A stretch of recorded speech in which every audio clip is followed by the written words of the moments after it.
Why is landscape scale regeneration so crucial to any investor interested in food and agriculture? Listen to and learn from the woman who has been working on landscape scale regeneration for over 20 years and currently heads the initiative 1000 Landscapes for 1 billion, that's a B of billion, people. So what are the bottlenecks, opportunities, and how do we build the fundamentally local institutions needed to put those billions, which have been committed to regeneration, biodiversity, Regenerative Agriculture and Food, rural development, sustainable infrastructure, to work? How do we overcome our innate trade-off reaction? A gain for you means by definition a loss for me. And how do we realize we are all in this boat together? If we like it or not, we are all part of a landscape which sustains us. And why is she so optimistic about the next decade? Tempering climate change, bringing back rivers, preventing floods, and obviously lots and lots of nutrient-dense food. The promises of Regen Ag often sounds straight out of a science fiction book. And for these promises to be met, we need to significantly scale regeneration to a landscape scale within this decade. Welcome to a new series where we look into the technologies needed to bring regeneration to a landscape scale. In this series, we'll look at already existing technologies, digital tech, ag tech, new financing mechanisms, etc. that can scale fast enough during the next 10 years. Technologies which put significantly more money into the pockets of farmers, landowners and land stewards who are regenerating their and our soils so they can go faster. And we'll ask the question, what is missing? What needs to be urgently developed over the next years? We're very happy with the support for this series by the Grantham Environmental Trust, which supports strategic communications and collaboration in solving the world's most pressing environmental problems. You can find out more at granthamfoundation.org. In March last year, we launched our membership community, make it easy for fans to support our work, and so many of you have joined as a member. We've launched different types of benefits, exclusive content, Q&A webinars with former guests, Ask Me Anything sessions, plus so much more to come in the future. For more information on the different tiers, benefits and how to become a member, check gumroad.com/investingregen or find the link below. Thank you. Welcome to another interview. Today, back on the show, we talked 5 years ago for the first time with Sara Scherr, and it was the first time we ever mentioned stranded assets in agriculture. So Dr. Sara Scherr is back, is an agriculture and natural resource economist and the president, CEO and founder of EcoAgriculture Partners and the chair of 1000 Landscapes for 1 billion people. Sara, welcome back. It's wonderful to be here. It's great to see all the work you've been doing in the last 5 years. Yeah, I mean, I would say it's great to be following EcoAgriculture Partners, and you're celebrating your 20-year anniversary this year, you just mentioned in the pre-interview. And let's start with a question there. I mean, we can, of course, link the previous interview, and let's spend maybe a minute or two of what EcoAgriculture Partners is now in 2022. Then we'll look a bit at 20 years ago, and then we'll unpack some of the work you've been doing as of the last 5 years since the last time we talked. So what would you describe EcoAgriculture Partners in this 2022? We're an international nonprofit. We have staff from all over the world, and we're based all over the world. And we see ourselves as a catalytic organization to promote the development and sustainability of integrated landscape management around the world. We're trying to bring together regenerative agricultural development with regenerative economies in a context of climate action, conservation of biodiversity and water. We see those as fundamentally integrated and interconnected, and really see that we can achieve any one of those objectives only by bringing our resources and people together to work with them. So we do primarily work on research, on policy, and technical support and assistance and advisory support for landscape partnerships. And so when you say landscape partnerships, what should we imagine for the average listener, farmer, financier, or everything in between? What's a landscape partnership?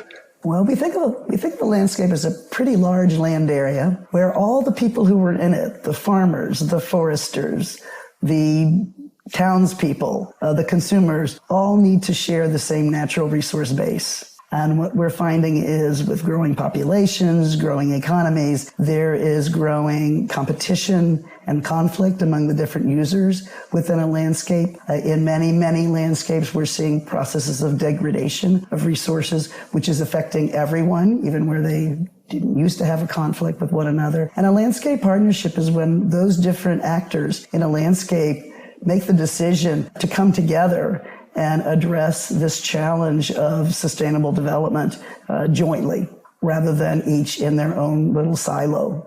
So they take many different forms. Some of them are very informal, these landscape partnerships. They meet once a year to see if they're aligned. Others are very organized and structured, have representative governance, etc. Usually local governments are involved. Private sector actors are involved. But the idea is to develop a platform by which these discussions can be held and negotiations can be held and common visions can be forged of where we want to be in 20 years, in 50 years, and what we're going to do now to make sure that our natural resource base and our economy is going to make this move forward in the directions we want. And I mean, there must be so many differences, but take us back 20 years ago to when you started. What would you describe if you had to pick, let's say, 2 or 3? What are the main, apart from that degradation has continued and probably worsened in many places and climate change has been hitting many of these places, but what have been the main differences or surprises you've seen in these 20 years, or what is really fundamentally different compared to 2002? That's been a while.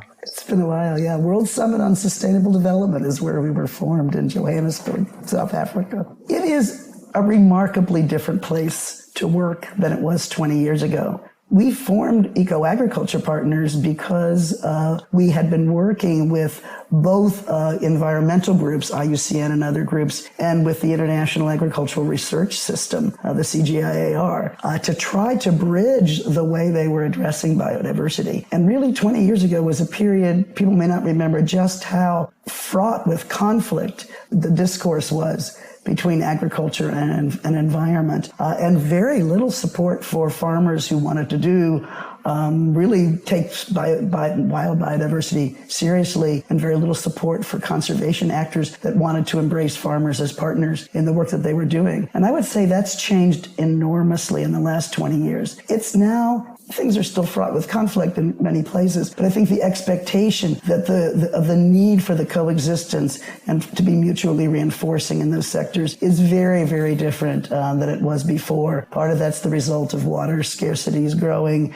awareness of climate change, et cetera. But that's one really big difference, is there's so much more interest and willingness in institutions working toward bridging those interests. The second is there's just vastly more knowledge about how to do this. There was nothing available for people. Were all reinventing the world. What do you mean when you say there's vastly more knowledge about this? What is this, like landscape regeneration at a landscape scale, or even what I mean about how do you work in a landscape and end up with a thriving agriculture and thriving biodiversity and adequate water and control of flooding? How do you make that happen in the same landscape? We had spent 150 years in science and technology and practice, treating those as independent activities. How can we make the best food production? How can we manage water? How can we have protected areas for biodiversity? We had not figured out how to do these in a mutually engaged way.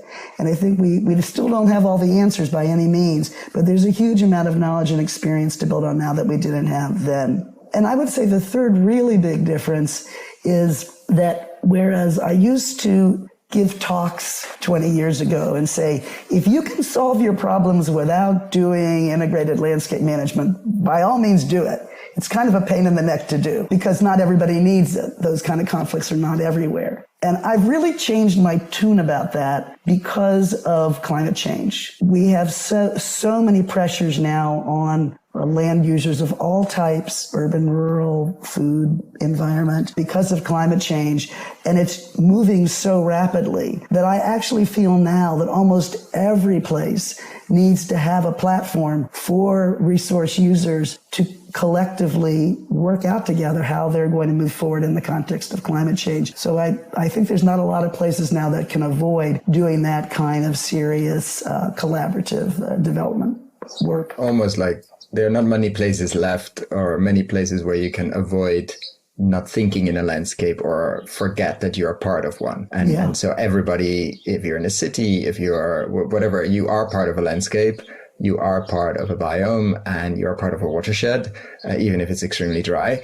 And you better start working on, let's say, future-proofing that, because otherwise you could be, and you probably will be in deep trouble. But what I also heard very interestingly is that we have examples now. We know how to do this, or we at least, and it's sort of, I wouldn't say the story of abundance, but the notion of this is actually possible to combine many of these things. It's not that we have to choose only wildlife and no agriculture. It's not that we have to choose only water flowing through the river and we cannot use it somewhere else. Like have you seen that sort of shift? Because I think it's quite a fundamental human shift as well. Like it is possible to certain degrees. I mean, we cannot make enormous hydro dams and then expect that there's a lot of water left. But within certain boundaries, it is actually possible to produce quite a lot of things, literally food, but also timber and fibers and water and many other things. Is that difficult to get to that? It's a very difficult question, but is it difficult to get to that sort of thought, like this is actually possible to do this at a scale without competing everyone and we're fighting for the last bit of barrel of water? Like, do we have to overcome something there as a species almost?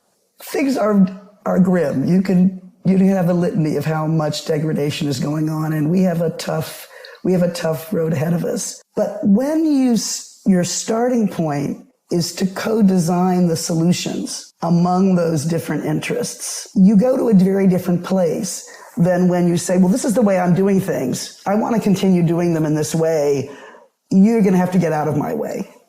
So I think we started off with an absolute trade-off mentality. I'm an economist by training. I was trained to think about trade-offs and only to think about trade-offs, honestly. And the idea that you could co-create new solutions by being aware of the needs of other groups. When I started, I was an agricultural economist. I worked in agriculture, and I actually didn't understand what wild species needed to survive. And it turns out that there's a lot of things farmers can do that are relatively easy that dramatically improve the habitat quality of their land and the lands around them for many kinds of species. And they can do them easily. But because they were never co-creating those solutions with people who understood biodiversity, they didn't go in that direction. So I'm not saying we can solve all of our problems. And I think a lot of the challenges we have are how do we compensate people who lose where there are real trade-offs. But I'm never willing to accept a trade-off until people have spent quite a bit of time trying to co-create some responses to that, because I am amazed at the creativity of people and about what new tools that are available to us now are making possible. We used to have to stop farmers from using all sorts of things because of pollution problems. We now can actually track where's the pollution coming from. And it's those farmers that need to particularly constrain their use of chemicals. That's on a technology point of view. The robust growth of agroforestry, and we're on the cusp of being able to have real, strong, regenerative economies with many agroforestry components in farming systems, which can dramatically change the footprint of agriculture in terms of watersheds and biodiversity, et cetera. So we're not where we need to be, but I see so much potential and so many examples on the ground where these are actually working. Not always working at the scale we would like, but working at a scale that you think, well, this could really lead to a landscape transformation. And has that changed as well, that scale thinking, that it's nice to do this farm and it's nice to do the neighbor and it's nice to do this wildlife area and this corridor, etc. But we actually should, if we want to move forward, we should move at a landscape scale forward. Has that dramatically shifted, or are we still a bit underestimating the power of, let's say, a landscape approach? What would you say there compared to 20 years ago? Like the word landscape, of course, I'm in my bubble and I hear it often, but is that like the watershed thinking, like we're all in this together? Are we there yet, or is there some work to do? We're not there everywhere. And there's many places that are even not familiar with the concept at all. But it's been embraced by a remarkably broad range of actors at the international level. An integrated landscape approach has been now formally endorsed by the Convention on Biological Diversity, the Convention to Combat Degradation, the UN Framework for Climate Change. It's been endorsed by the Sustainable Development Goals. It's been endorsed by UN Habitat. At an international level, the approach has been recognized as the way to go. The IPCC on climate change science has very strongly endorsed landscape approaches. They did that on the mitigation side 5 years ago. The report that they just came out now, it was one of the strongest endorsements in the latest IPCC report for adaptation. So I think you see the World Bank, you see the Global Environment Facility, you see quite a number of countries. There's at least 12 or 15 countries that have pretty strong landscape programs within the countries. So I would say it's no longer a niche thing, it's no longer a small marginal thing, but it hasn't yet completely been endorsed because there's really quite a lot of institutional change that's required to work in that direction. So it involves institution building and discourse around institutional change to make it possible in the public sector, the private sector, community groups to work at that level. And what about the money side of things, the financiers, the investors, which, I mean, you come from the economic world, and how have those, if at all, those conversations shifted over the last 5 years also since the last time we talked?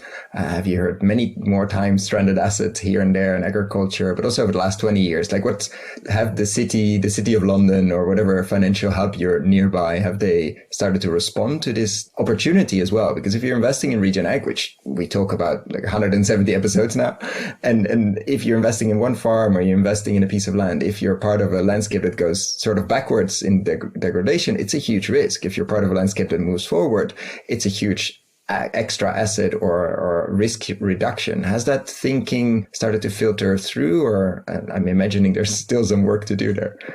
Sure. Well, we had a very fascinating piece of work that we did. We can talk later about our 1,000 Landscapes for 1 billion People initiative. But one of the things that we did in the planning for that initiative was to interview about 75 financial experts, most of them from the private sector, who have already been involved in investing in landscape activities. And we asked them what was working well and what wasn't working well. That report will be out hopefully before the end of this year, and maybe we can chat about that again on the thing. It would be great. But, what was quite striking was the huge increase in interest and activity around landscape investing. You're still seeing it more among impact investors. You're seeing it among development banks. Those are probably the two big groups that have gotten pretty seriously into it. You also have a growing number of corporations, agribusiness corporations that have gone in on being partners in landscape partnerships and are adjusting the kind of financing mechanisms they're using to facilitate landscape development as well. But I would say it's primarily impact investors and national development, as well as public sector actors that are coming in to co-finance to do risk reduction for private investments. So we got a huge number of funds and investment programs, facilities that were being set up, special financing mechanisms for farmers within landscapes or for protected areas within landscapes that are coming up. So compared to 5 years ago, it's really blossomed. Having said that, though, for the most part, most of it is still not very landscapey. When you're doing quote unquote on the video, but what do you mean by it's missing the landscape edge or missing the landscapey attributes? You have probably a couple of different entry points that have come in for landscape finance. Some of them came in through supply chain work, a lot of effort around trying to achieve zero deforestation targets. And so clustering a set of investments with the foresters, with the farmers, with the agribusiness, all the local governments around getting that done. You have another set of investments that have been around disaster risk reduction, trying to control for flooding and other kinds of just extreme climate risks that are happening. You're seeing a series of them that are going around that, and you'll get a cluster of landscapes. But when we think of integrated landscape management, it really is stepping back and saying, what does this economy look like in this landscape? Is this economy operating in a way that it's going to lead to regeneration? Or is the economy operating in a way that it's not? Which means that the interconnection between different investments and between public, private, and civic, philanthropic investments is really important when you're thinking about regenerative landscapes. They need to align with one another and they need to mutually support one another. What we're finding is places where they've managed to get hundreds of millions of dollars into a landscape for regeneration of agriculture and forests.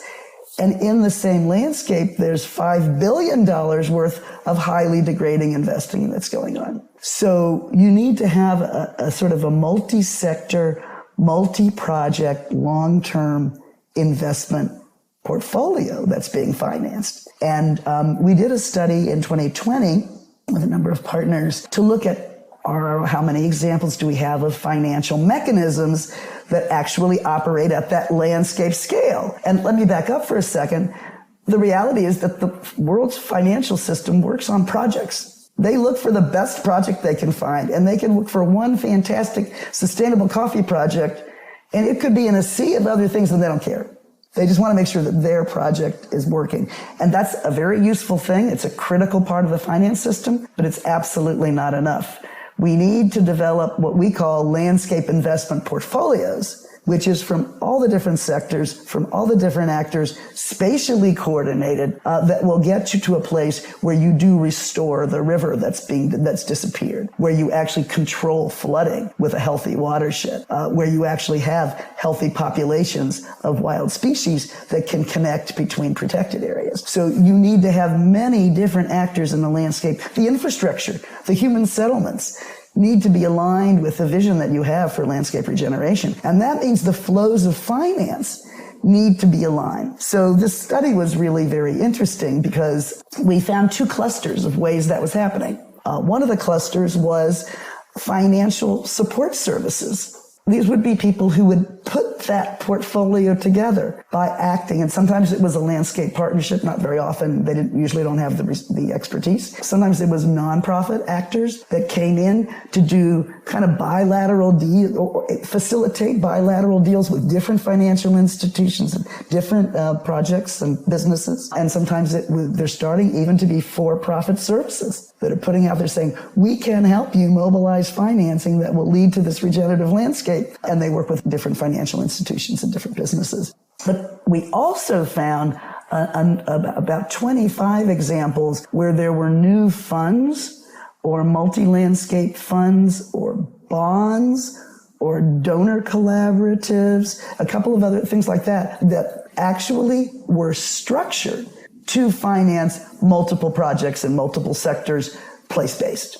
Wow. And they're not very developed. There aren't a lot of them, but we find this really fascinating and are trying to learn more and promote more about this. And was there appetite for that from the investor side of things? Because I'm imagining it would be interesting because you might also invest in a real estate portfolio with different risk type, different places, different, yes, let's say different levels of maintenance that needed, different fanciness and all of that. But we're very used to that because it sort of fits in our financial system. For these newer types, of course, it's still early stage. What was the response? I don't know if you asked it as well in this research. What was the response from the financial world? Are they eager, or is it a bit messy to have these different things? Oh, okay, they're in one landscape, but they're a bit different in that same portfolio. Sure. Well, I think when we talk to the financial, we talk to people who were the frontline innovators. Yeah. They're the ones who are willing to take the risk to try these new kinds of approaches. And what we came out of there from those interviews that I was mentioning before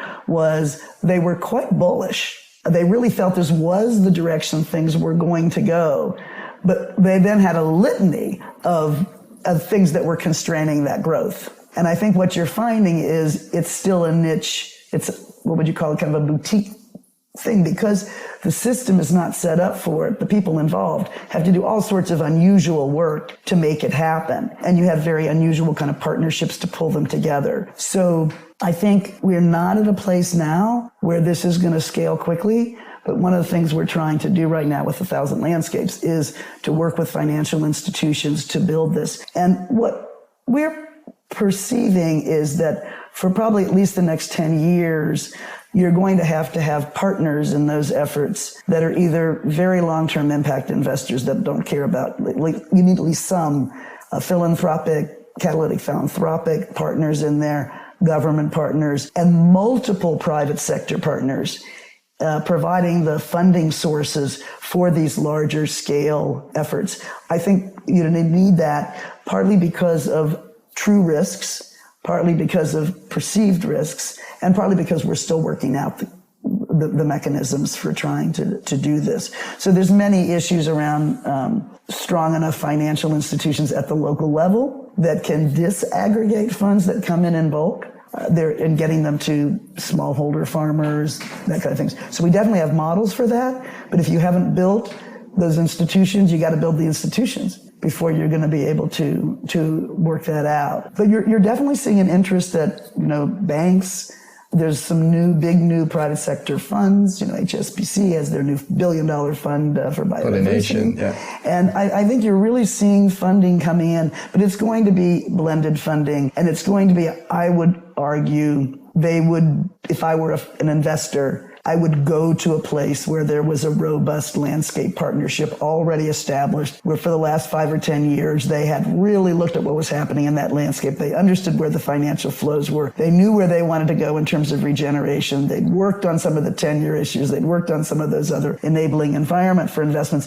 That's where I would go if I was a private sector investor. I would not go to a random project in a place that didn't have a pretty strong cross-sector support for the kind of work I was doing. Because I think you'll greatly reduce your risk. There's a lot of opportunities for enhancing your profits from doing that. It's actually a great bridge. And then we're going to unpack the 1,000 landscapes, because we mentioned it a couple of times. But a question I always like to ask, let's say you are in charge of $1 billion or even 10, like a very large portfolio that you have to put to work tomorrow morning. And the time frame can be very long, but it is definitely an investment portfolio and not a grant portfolio. Where would you focus? Is it more the trop? I mean, I'm asking this question not because I want to know the exact dollar amount, but I'm curious about people where they would focus their attention. Is it the tropics? Is it agroforestry, which you mentioned? Is it technology? Is it satellite imagery, which is also tech? Is it setting up a specific bank to do this? Issuing green bonds? Whatever. I mean, you can come up with anything. Where would you start putting this money to work if you had a considerable portfolio to play with? I'm assuming this is a person who wants to deliver impact as well as returns, right? Absolutely.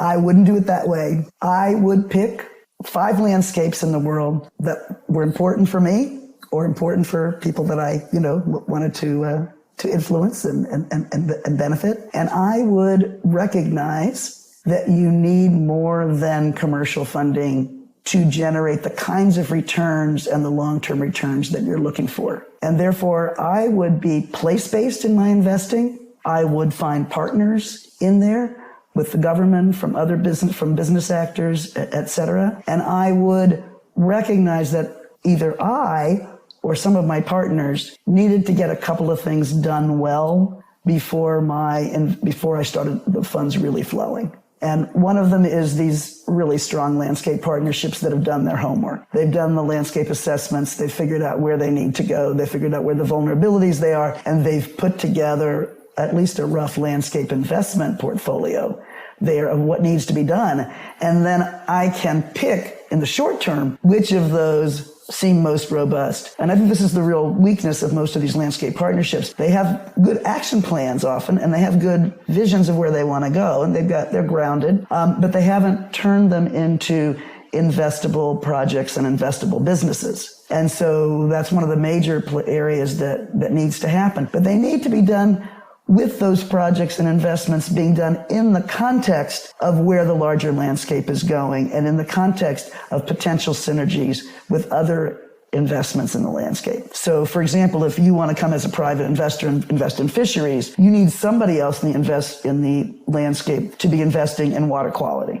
And if they're both happening at the same time, your productivity is going to be much higher and your risk is going to be much lower than if you just go in and do a fisheries project. So I would argue that investors need to be willing to put some funds into supporting the landscape partnership and into doing some of the research, contributing to some of the research that's needed to make sure that the agricultural practices or the industrial practices or whatever actually are contributing to the landscape regeneration, or can they be improved and made much more productive, much more profitable? I think we need to look at the actual production systems. Can we make that agroforestry system generate higher quality products that can be used in a wider range of things? I think we're still in a place where if we're going to we know that we need diversified landscapes to be stable. We know that. And to deal with all these different products. Right now, agriculture investment and research has focused on a tiny fraction of those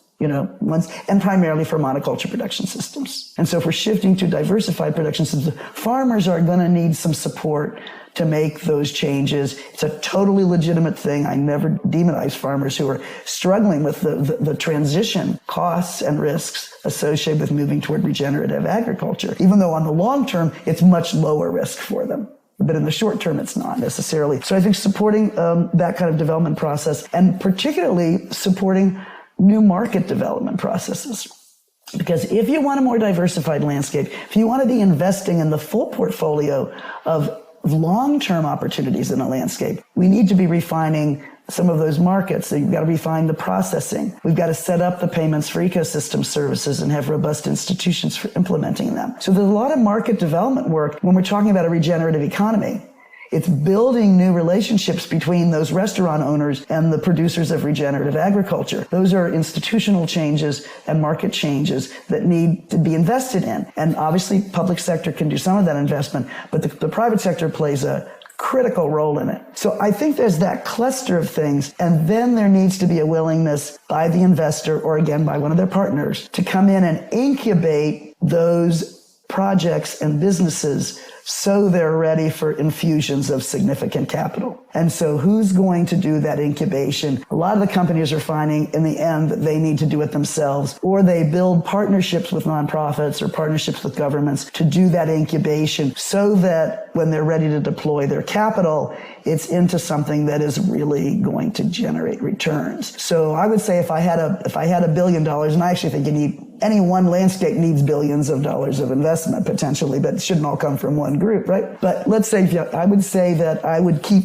30% of my money in the first 10 years of a 40-year time horizon. I'd keep the first 10 years in those things I was mentioning before about the institutional work, the market development, the incubation, and then you really will have a potential diverse portfolio to invest in, and we will be able to crowd in investors from other places that could really lead to transformation at a landscape scale. But if you're going in and you're just going to cherry pick a project here and cherry pick a project there, that's great. That's a wonderful thing to do, but it's not going to lead to regenerative landscapes. So it's really, again, also taking, as an investor, the landscape approach and sticking with the landscape in the long run. And knowing that even if you have $1 billion or $2 billion, like any landscape is going to need many more. So there's always that partnership approach, but also how are you going to attract, how are you going to make it investable for others? How are you going to reduce the risk? How are you going to actually attach it to the fire hose of the financial system, which is quite strong. But it requires massive projects. There are investors that don't even look at things simply because due diligence costs are too high. Anything under even $500 million is just considered way too small if you talk about infrastructure. Right. And I think for me, that's why I am so excited about the development of these innovative large-scale funding mechanisms where the funding can absorb $1 billion into a landscape. But there's an institutional process for disaggregating the money and dispersing the funds to a set of pre-screened investments within the landscape with institutions that have been supported to be, adequate from a fiduciary point of view. I really think that's going to be a very important infrastructure. Basically, it's the pipelines. How do we get it from the fire hose to the drip irrigation almost? Yeah. Right, and that's the scale of funding that's needed. So that's what we should be looking for. But I think this issue about how do we build the financial institutions within the landscapes that are capable of working with us, and it requires public, private, philanthropic partnerships. Everyone doesn't have to do all of these roles. But I think figuring out what the strategy is for it, I think is going to be, it's when we talk about the transition to a low carbon economy, or we talk about the transition to a nature positive economy, that's what we're talking about. We're not talking about just putting some money in some places for an existing short-term project. But I think we have a lot of mechanisms for absorbing risk. And I also think it's really important to remember that a lot of the funding, when we talk about the billions needed, is actually already flowing to the landscape, but it's flowing to things that are degrading rather than regenerating. And so huge potential for impact affecting the design of infrastructure investments, huge potential for designing the agribusiness investments that are going in with the same money that they have, but with some support from a coalition of people that want to help them, not punish them, but help them make that transition. It's fascinating, the lever you described, the local financial institutions, the banks, but also others that are going to play a crucial role to absorb all this money and put it to work and do that last mile distribution almost, and are probably not ready yet for that kind of push. And probably you don't want to push that much money through you don't want to push too much water through a drip irrigation system as well, if it's not set up to absorb that kind of pressure. So the crucial institutional work there, or the building there, is absolutely fundamental to make sure that the flow of capital can flow and is able to be processed to get to the end, the small, the farmer, to get to the farmer, to get to the agribusiness, to get to the solar park, to get et cetera, and get back when the flow of cash flow comes again. And that's an interesting observation. And what do you see the role of technology there? And then I promise we go through 1,000 landscapes. Okay. But what do you see as the role of technology there, as we see, especially in finance, technology starting to take off, and the DeFi movement? There's a lot that we can do now, and we couldn't do 5 years ago. And there's even more that we couldn't do 20 years ago. What do you see there happening? Is there experimentation on landscape levels around that financial mechanism, maybe even disrupting these institutions we just talked about? Yeah, no, I think there's actually a lot of innovation that's going on right now. I would say that there's financial innovation towards sort of sustainable projects is still what most of that financial innovation is. But there is some very interesting financial innovation going on at the landscape level. And of course, just reducing the transaction costs of financial flows is going to be huge for any kind of an environment. Having better mechanisms for monitoring and impacts that will make it easier for financiers. But I think there's also starting to we're working with partners on trying to develop IT facilitated kind of matchmaking, if you would, at least doing the first early screen of investments. So if you can find all the landscape partnerships that have got their investment portfolios, and they've got, out of 50 landscapes, there's 20, good screen coffee projects, finding people who would want to invest in coffee and connecting them with those financiers. I don't think you can do it.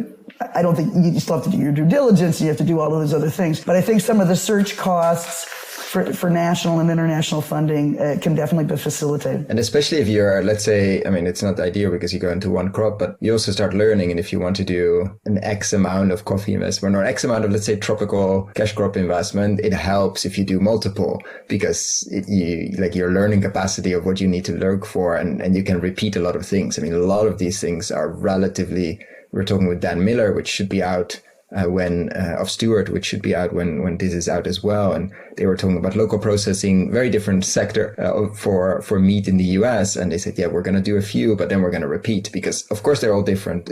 But once you've done a few, you start also recognizing the good ones, or you start recognizing, okay, this needs another consultant for a bit of the design. This needs, okay, how do we attract some more grant funding on this? But the rhythm, or the US needs, I don't know how many local processing for beef and other meat products. So you can repeat that probably 1,000 times, and in different shapes and forms. And you're going to see that in coffee. You're going to see that in water treatment. You're going to see that many of these things look similar at some point once you've seen enough. And I think that's the way to think about landscape finance at this point in time. It's where sustainable energy was 30, 40 years ago. And, now in solar energy or whatever, sustainable energy, we have a lot of sophistication, and people know which tool to use where and which financing works with what. And there's an insurance system.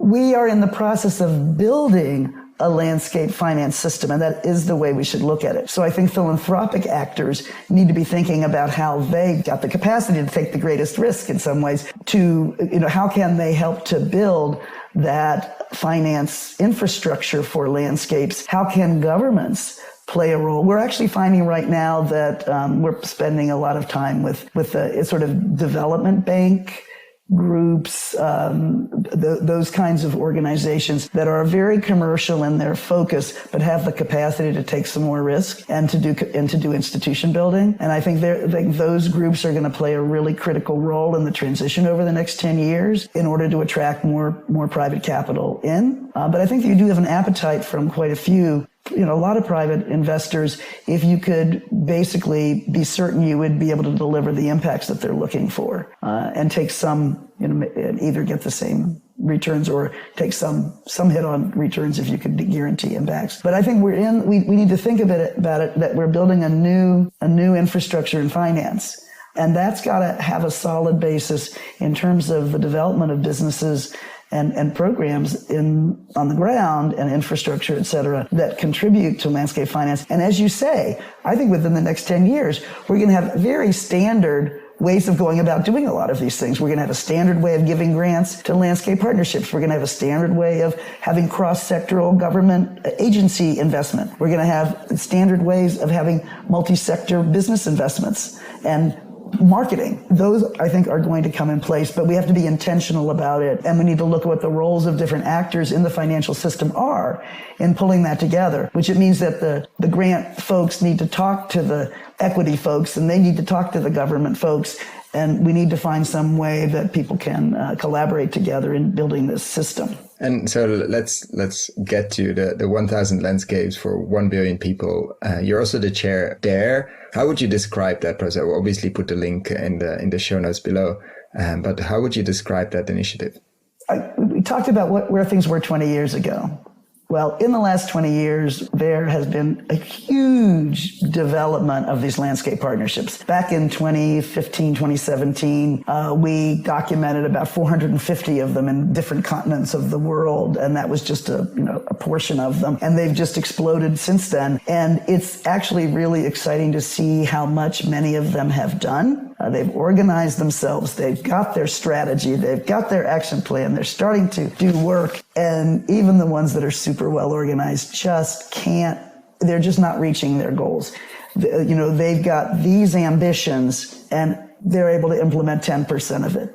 And why is that? It's because their work is not recognized and not supported by other investment programs that are going on, not recognized in national policies and flows of funds. It's because they can't get financing for that investment portfolio. They either don't know how to get it very well, they don't have the skills, or the financial institutions are not structured to be able to provide the financing in the way they need. And thirdly, they can't get access to support in terms of how to do the work well, and expertise and data and facilitation, et cetera. So we stepped back and we said, at this rate, they're doing great work, but it's not going to get us to where we need to be. We're not going to get to 1.5 decrease in carbon. We're not going to get to conserve biodiversity. We're not going to get food security at the rate at which this is happening.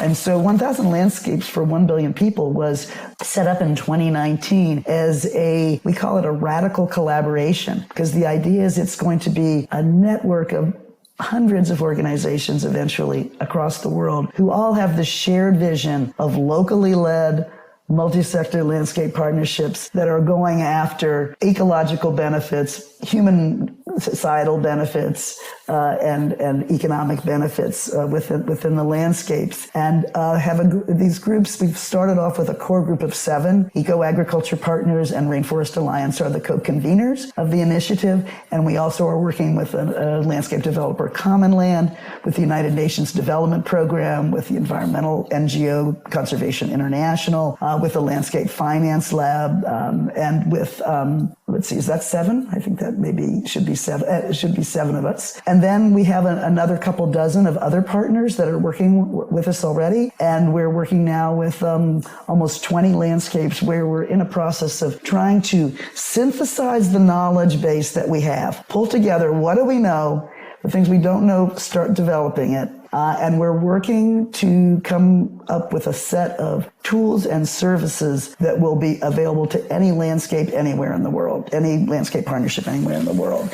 And we're working on 4 specific areas. One of them is the one we just mentioned on information technology. And we Tech Matters is the 7th partner. There are Silicon Valley-based nonprofit tech experts who are working with us to develop a platform of open access, open source software that's specifically designed for the needs of landscape partnerships, for their organization, for their landscape assessments, for their monitoring, for the development of their investment portfolios and action plans, et cetera. And so that's under development right now. The second component of it is learning and capacity development. Right now, if you don't have access to a UN agency or an international NGO or a very special short-term project of the government, you can't get training on how to do this work. You can't get technical support. You can't get data. So we're trying to build an infrastructure for capacity building and ongoing support, technical support, that would come, a part of it through the internet, a part of it through Terrasso, this digital platform, a part of it through a network of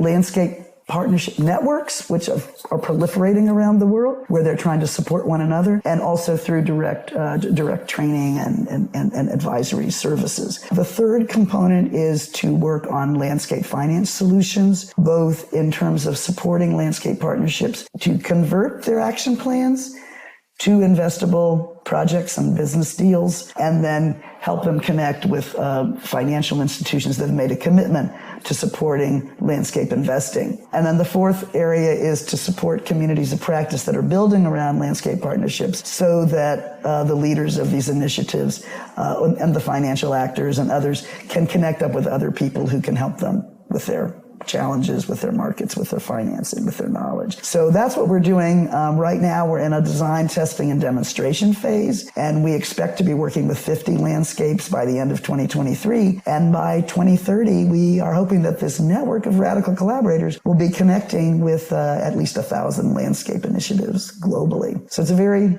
very fun and very exciting initiative. And what seems to be, I mean, there must be multiple, but like the biggest bottleneck, like if there's, I ask this question differently sometimes often as a magic wand question. If you could change one thing, but I usually ask it very openly. Could be global consciousness, better taste, could be the better no subsidies or better subsidy schemes, etc. But in this case, I want to ask it specifically, like in this landscape space and in this landscape regeneration space, what's the biggest bottleneck? What would you take away with your magic wand if you could?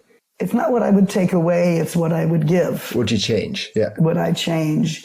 Recognition by powerful actors in government, business, and finance that they need to support these landscape partnerships and that they're serious about investing in them as long-term institutional mechanisms to address regeneration and sustainable development. So I would say that's the number one piece, because when they start to do that, we see that you can get huge impacts and benefits quite quickly in these. And why they don't see that yet? What is needed to make them? It's very easy, them always, but them see that. Like, do we need to bring them out of their ivory towers into the landscape? Do we need to force them to watch certain documentaries? What is needed for people to see their potential, or the potential in the landscape and their potential in the landscape? I think there's sort of three aspects to it. One is they don't have what we call landscape literacy. They know their piece of the landscape, but they don't know how it interconnects with others. That's changing a lot. I think the younger generation that I work with now, they are learning about that when they go to college. They've got a lot of that. I think it's more my generation maybe that still has such a siloed landscape literacy. I like the landscape literacy. Yeah. What does it mean? What does it mean? What are the interconnections? If I run a sewage program in my county, what is it that I need to know about what other people in that landscape are doing that's going to affect my sewage company? So that's the first thing. The second thing is people have a trade-off mentality still, by and large. And they fear, it's this inchoate fear that if you're going to get something out of this plan, it must mean that I'm going to lose something. And it's a lack of trust and experience with the power of collaborative design. And so I think the problem with collaborative design is no one believes it until they do it. And then they're like, oh my gosh, how did we get that solution? Probably diplomats know more about this. They've got to figure out a solution that gets everybody to yes. And so those are skills that people don't have, and they're also fears that they have that they're going to lose. So the third is it seems so messy. People are fearful of what they see as a complex process with a lot of different actors. And it is. It is, however, the least complex way of addressing these simultaneous challenges. And I think that's what they don't get about it.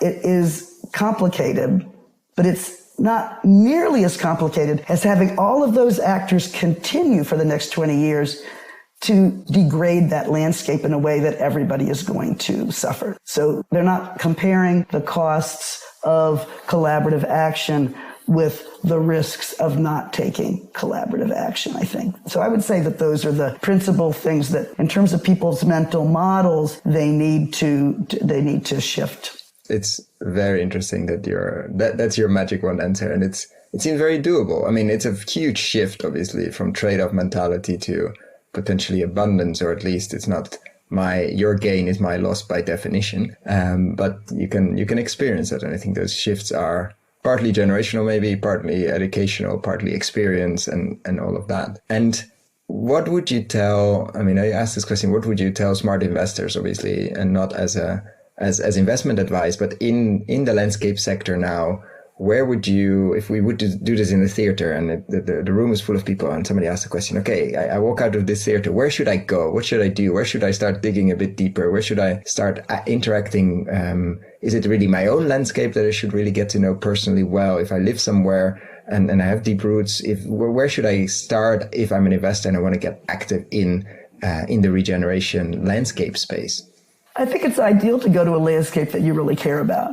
So I was fascinated when I said we did this review of models at these initiatives where you had these investor collaboratives. And it was just a bunch of people who kind of did care about their landscape, and they wanted to make it more food secure, and they wanted to care for the biodiversity. And they would meet on a regular basis and exchange ideas about investment projects. And together they had a really great vision and view of what was going on in that landscape, because they came from different sectors. So I think that it is valuable if you're an investor of your own money to go to a landscape that you care about, and that you think about having a commitment to that landscape over the next couple decades. Landscape change takes 20 years at a minimum. Some people say 50 years, 100 years. But I think at least you need to think of it as multi-generational, which means you don't have to do everything in it, but you need to find where the pieces are that resonate with you, that you have the skills and talents and resources and expertise and business, networks, et cetera, to make your piece work there. But it's a question of placing your investment within this larger context and then seeking out partners who can reduce your risks, reduce your costs, co-invest with you, provide complementary investments that are going to enhance your business, finding new markets there, finding new sources of finance within the landscape that could support the work that you're doing. So that's what I would recommend to people who care about landscape regeneration, that they should think about it that way, as how can they be the most contributing actor within a strategy that's going to keep that landscape viable, and ideally even, regenerate the economy and have, better jobs for people, et cetera. So that's what I would say. And I would say, be creative. Come up with a new financing plan. And if you've got a good financing plan, you can talk to the local banker about that new financing plan. And if the banker doesn't want to do it, you can go talk to those other 20 business people you've been working with on landscape stuff. And you all go to the bank and say, we need a new kind of a line of credit. Give us something different. And if you come collaboratively and you bring in your other partners and they're all there, the bank will change. They'll start a new line of credit. So, yeah. I'm thinking when you're talking, do we need to tell this story better? Like I know we sort of hit a nerve this is a whole different rabbit hole, but a nerve with, like, let's say an individual farm conversion or farm transition or farm evolution with The Biggest Little Farm, obviously Kiss Their Ground. Oh, yeah. We have a number of very inspiring books, but it's always about one farm and it's never about a landscape.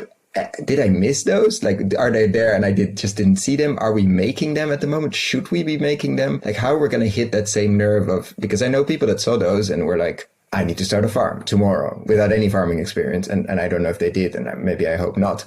But it hit a nerve with us that is really, really powerful. The same on Zach Bush's work around glyphosate, etc. Like, we're hitting nerves with storytelling and media. How do we do the same with a landscape approach, which doesn't sound really sexy?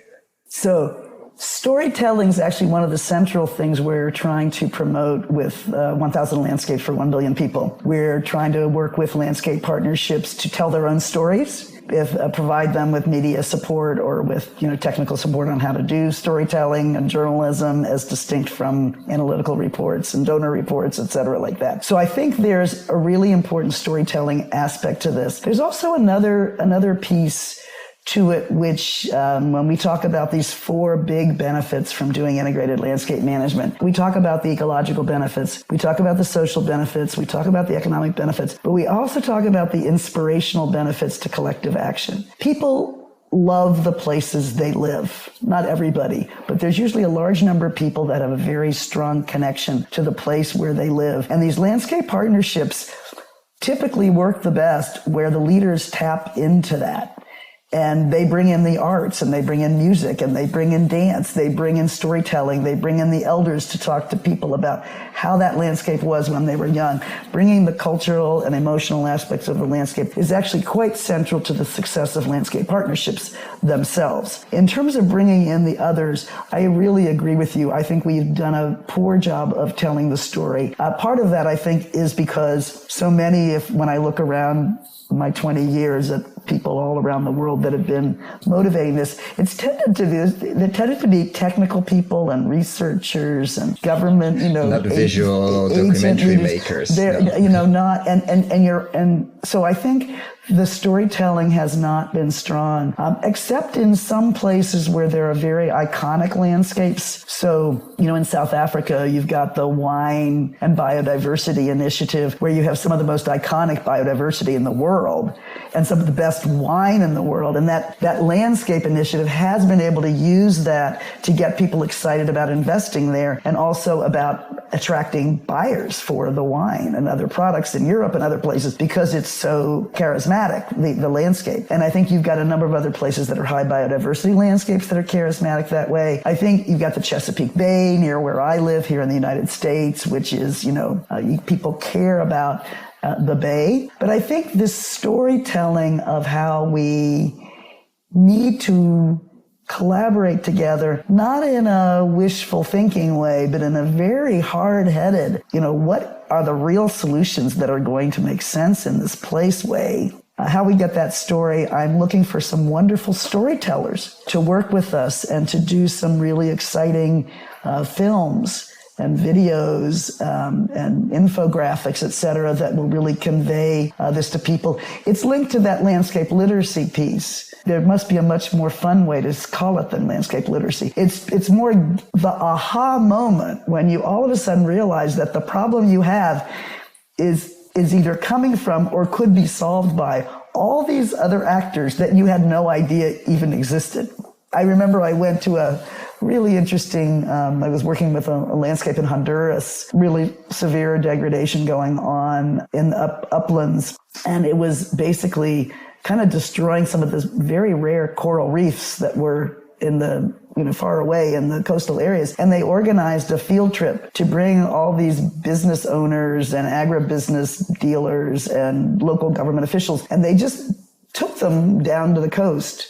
And they did this amazing display. And then they had a big map where they were showing where the pollutants had come from that were destroying it. And people were seeing it. And I'm telling you, the people went back and they just all started thinking about how they could do things a little bit different in their own businesses so that they weren't going to be responsible for that coastal loss. So I'd love to hear ideas from the people who listen to your podcast about how we can turn this into a really, really sexy and inspiring way of moving forward in the world. Emotional, compelling. Yeah, absolutely. I hope some people will get in touch. And I want to thank you so much for your time, Sarah. I want to be conscious of your time as well.